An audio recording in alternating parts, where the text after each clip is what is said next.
Mixed টুপ মিডিয়ায় তোমাদের প্রত্যেককে স্বাগত। তোমাদের সিবিটি রিলেটেড খুব গুরুত্বপূর্ণ একটা বিষয় উঠে আসছে। তো সে বিষয়টা তোমাদের আমি বলবো এবং গভর্নমেন্টের কিছু অর্ডার, পাশাপাশি তোমাদের সিএইচও রিক্রুটমেন্ট, হ্যাঁ, সেই সমস্ত বিষয় নিয়ে তোমাদের কিছু তথ্য আমি শেয়ার করব। যে প্রচুর নিয়োগ, সিএইচও তো যেমন নিয়োগের নোটিশটা বেরিয়েছে, ঠিক আছে। পাশাপাশি তোমাদের সিবিটি রিলেটেড গুরুত্বপূর্ণ কিছু বিষয়, তোমাদের ওবিসি, হ্যাঁ, ওবিসি সার্টিফিকেটের জন্য যাদের রিজেক্ট দেখাচ্ছে অ্যাপ্লিকেশান স্ট্যাটাস, বা তোমাদের অ্যাডমিট কার্ড, পরবর্তীতে এক্সাম, ডিটেলস বিষয়গুলো আজকে ভিডিও তুলে ধরবো। তোমরা অবশ্যই মনোযোগ সহকারে দেখবে, যারা সিবিটি, কেউ কিন্তু স্কিপ করবে না, না হলে তোমাদেরই সমস্যার সম্মুখীন হতে হবে, ঠিক আছে। আচ্ছা, অবশ্যই ফার্স্ট টাইম থাকলে ভিডিওটা একটু শেয়ার করবে।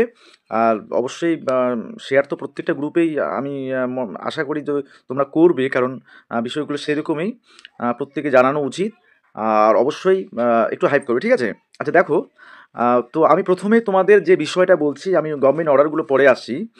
তোমাদের এই যে ওবিসির জন্য যাদের তোমাদের বাতিল হয়েছে, অর্থাৎ অ্যাপ্লিকেশান স্ট্যাটাস রিজেক্টেড দেখাচ্ছে, তো কিছুক্ষণ আগে একজন ক্যান্ডিডেট সে আমাকে ফোন করলো, ঠিক আছে।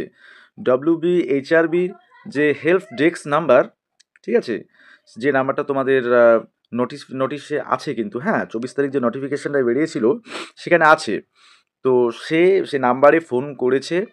ফোন করে আমাকে যেটা জানালো, জাস্ট ভিডিও করার কিছুক্ষণ আগে, যে ওবিসি ক্যাটাগরিতে যারা আছো, অর্থাৎ এ বা বি, যাদের রিজেক্টেড হয়েছে সেই রিভ্যালিডেশন না থাকার জন্য, সেই সংখ্যাটা কিন্তু প্রচুর।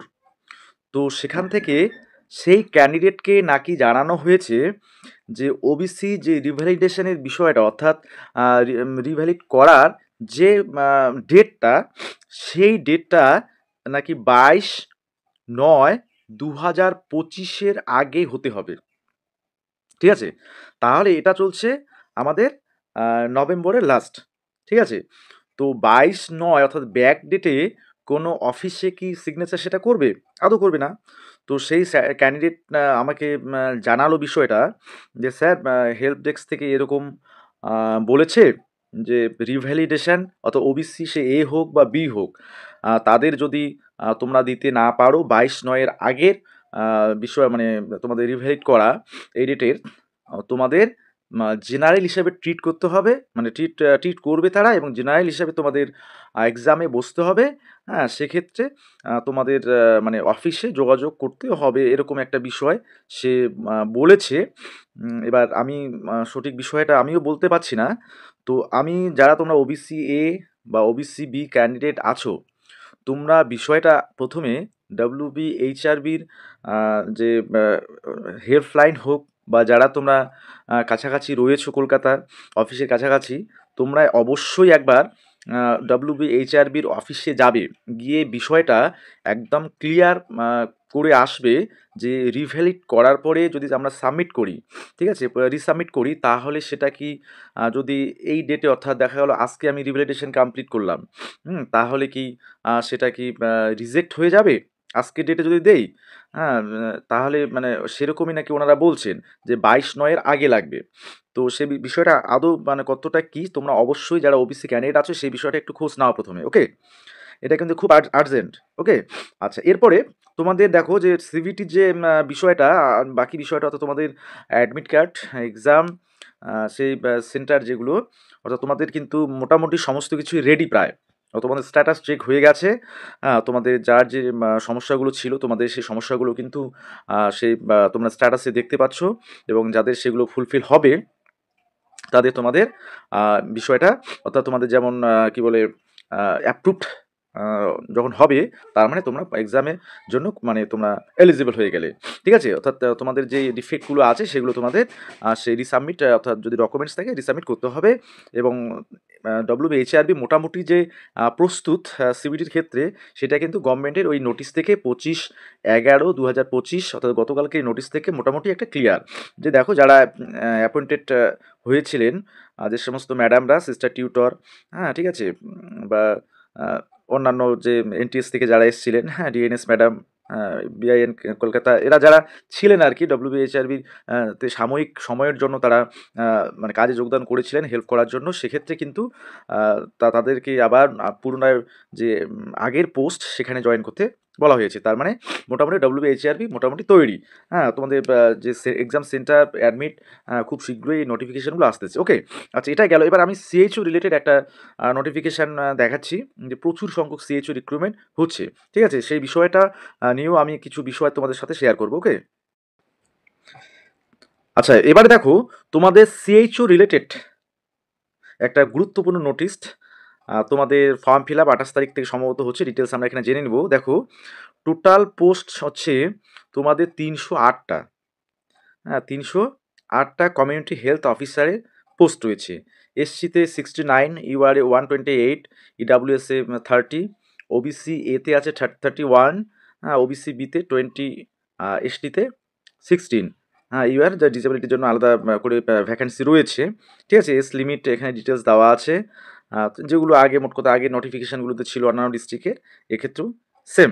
ঠিক আছে, আচ্ছা তো টোটাল হচ্ছে 308টা। এবার আমরা দেখবো এটা কোন ডিস্ট্রিক্টের তোমাদের CHO রিক্রুটমেন্টের নোটিশ এবং কবে থেকে শুরু হচ্ছে, ডিটেলসটা আমরা একবার দেখে নেব। দেখো অন্যান্য অনেক পোস্টের জন্য রয়েছে। ঠিক আছে, এখানে কিন্তু অনেক ভ্যাকান্সি রয়েছে, তোমরা একটু জাস্ট বিষয়টা দেখে নেবে। যেমন কমিউনিটি নার্সের ক্ষেত্রেও আছে, হ্যাঁ GNM from any institution recognised by nursing council of India, INC approved কোনো কলেজ থেকে বা WNC অ্যাপ্রুভ কোনো কলেজ থেকে যদি করা থাকে GNM, এবং 1 মাসের যদি সাইকিয়াট্রিক নার্সিং ট্রেনিং থাকে তাহলে আবেদন করতে পারবে। ঠিক আছে, তো দেখো এটা হচ্ছে তোমাদের বলে দিই আগে ডিস্ট্রিক্টটা। দেখো এটা হচ্ছে কৃষ্ণনগর, অর্থাৎ তোমাদের নদিয়া। হ্যাঁ নদিয়া জেলার, এই দেখো dated Krishnanagar, the 18th November 2025। ঠিক আছে, এবার অর্থাৎ নদিয়া জেলার তোমাদের কিন্তু ন্যাশনাল হেলথ মিশনের আন্ডারে তোমাদের এই রিক্রুটমেন্টটা হবে। তো ক্রাইটেরিয়াগুলো কি রয়েছে সেটা তোমাদের দেখো, যেটা তোমরা বলে থাকো যে যে কোনো জেলায় অ্যাপ্লাই করা যাবে কি না। দেখো জেনারেল ইনস্ট্রাকশন কি বলছে, candidate applying for the post must be permanent resident of West Bengal has knowledge of local language. তার মানে তোমাকে ওয়েস্ট বেঙ্গলের বাসিন্দা যদি হও তুমি, এবং লোকাল ল্যাঙ্গুয়েজ বলতে আমাদের ওয়েস্ট বেঙ্গলে হিল এরিয়া বাদ দিয়ে বাংলাই আমাদের লোকাল ল্যাঙ্গুয়েজ, তাই তো। তো সেখানকার লোকাল ল্যাঙ্গুয়েজ বাংলা, তো বাংলা যদি জানা থাকে ওয়েস্ট বেঙ্গলে তোমরা রেসিডেন্ট হও তাহলে তোমরা অ্যাপ্লাই করতে পারবে।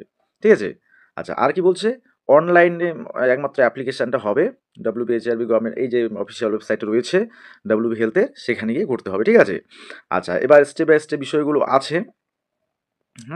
এটা হচ্ছে দেখো তোমাদের এই বিষয়টা কবে থেকে অ্যাপ্লিকেশান শুরু হচ্ছে সেটা আমি দেখাচ্ছি।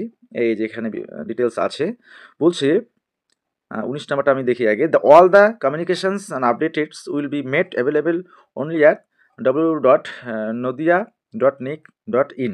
এই ওয়েবসাইটে কমিউনিকেশন বা আপডেটস তোমরা কিন্তু পাবে, অ্যান্ড WB হেলথের যে অফিসিয়াল ওয়েবসাইট সেখানেও তোমরা ভিজিট করে এই আপডেটগুলো পাবে। ওকে, আচ্ছা email WhatsApp will be made on extreme emergency only. বলছে কমিউনিকেশান থ্রু ইমেল হোয়াটসঅ্যাপ, মানে তোমরা ইমেল বা হোয়াটসঅ্যাপে কমিউনিকেট ইমার্জেন্সি বেসিসে করতে পারবে। ঠিক আছে, সেটা বলছে। আচ্ছা যাই হোক, স্টার্ট ডেট অফ রেজিস্ট্রেশন হচ্ছে 28 নভেম্বর, অর্থাৎ নভেম্বরের 28 তারিখ থেকে তোমাদের কিন্তু এটার ফর্ম ফিল আপ শুরু হচ্ছে নদিয়া জেলার। ঠিক আছে, অনেকে তোমরা জিজ্ঞেস করেছিলে নদিয়া জেলার CHO রিক্রুটমেন্টের বিষয়ে। লাস্ট ডেট অফ রেজিস্ট্রেশন সেটা হচ্ছে December 12। Okay, last date of submission application fee 14 December. আচ্ছা last date of submission of final submission of form সেটা হচ্ছে 16 ডিসেম্বর। তাহলে তোমাদের এই ডিটেলসগুলো এখানে দেওয়া আছে নদিয়া জেলার তোমাদের CHO রিক্রুটমেন্টের নোটিফিকেশান। ঠিক আছে, আচ্ছা এবার তোমাদের আমি বলি যে CHOর ক্ষেত্রে তোমরা অনেকটা কিন্তু বিষয়টা ক্লিয়ার, মানে অনেকটাই ক্লিয়ার না বিষয়টা, যে তোমাদের যারা GNM কমপ্লিট করেছো 2000, সেখানে যে বলা আছে 2021 এর আগে, 2021-এর আগে যদি GNM পাস আউট হয় বা বেসিক বিএসসি পাস আউট হয় বা post basic BSc pass out হয়, তাহলে তারা এলিজেবল, এরকম একটা বিষয় আছে। পাশাপাশি সিপিসিএইচ ট্রেনিং যদি আন্ডার থাকে আর কি, সেই বিষয়টা কিন্তু এখানে লেখা আছে টার্মস অ্যান্ড কন্ডিশনে, যেটা বিএসসিদের ক্ষেত্রে 2021 এবং তার পরবর্তী সময়ে তাদের যে ইন্টিগ্রেটেড একটা কোর্স আছে সেটা থাকলে তারা এলিজেবল হবে এই সিএইচও পোস্টগুলোর জন্য। তো বিষয়টা তোমরা কিন্তু একটু ভালো করে খোঁজ নেবে, কারণ অ্যাপ্লিকেশান অনলাইন করতে গিয়ে সেই বিষয়টাও কিন্তু উঠে আসছে যে বিফোর 2021 জিএনএম বা বিএসসি পোস্ট বেসিক বিএসসি, তো সেই বিষয়টা তোমরা খোঁজ অবশ্যই নেবে, নিয়ে তারপরে তোমরা কিন্তু অ্যাপ্লিকেশানগুলো করবে, ঠিক আছে? এবং অবশ্যই আর একটা বিষয় বলি, যে তোমাদের স্টাফ নার্সের যে বিষয়টা বলছিলাম সেটা তো তোমরা একটু দেখবেই। আর অনলাইন মক টেস্ট আমরা ডিসেম্বরের ফার্স্ট উইক থেকেই শুরু করবো সেটা বলেছিলাম, এবং সেটা অবশ্যই যে নাম নথিভুক্তির একটা বিষয় রয়েছে, সেটা আমি 29 তারিখ থেকে নাম নথিভুক্ত করা হবে, ঠিক আছে? এবং গ্রুপে অ্যাড করা হবে। ওকে?